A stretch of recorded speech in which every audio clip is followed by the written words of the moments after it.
Let's find the reactions for this cantilever, which is a beam that's fixed at one end. So we'll take a free body of the cantilever and draw all the forces acting on it.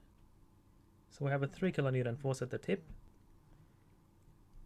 a vertical reaction at the fixed support, and also a horizontal reaction, and a moment reaction to prevent rotation. And now applying Newton's first law in the horizontal direction, where the sum of forces are equal to 0, and we'll take forces acting to the right as positive. So therefore, AX is 0.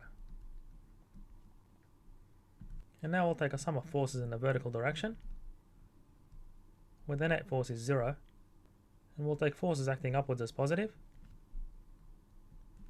Therefore, AY minus 3 kilonewtons is 0. So AY is 3 kilonewtons. And now we'll take a sum of moments about A, and that's equal to 0. And we'll take anti-clockwise as positive. So the line of action of these reactions passes through this point, so they produce no moment or torque. And therefore we have MA anti-clockwise minus 3 kilonewtons by the perpendicular lever arm. So the force at the tip produces a clockwise moment about this point, and that's equal to 0.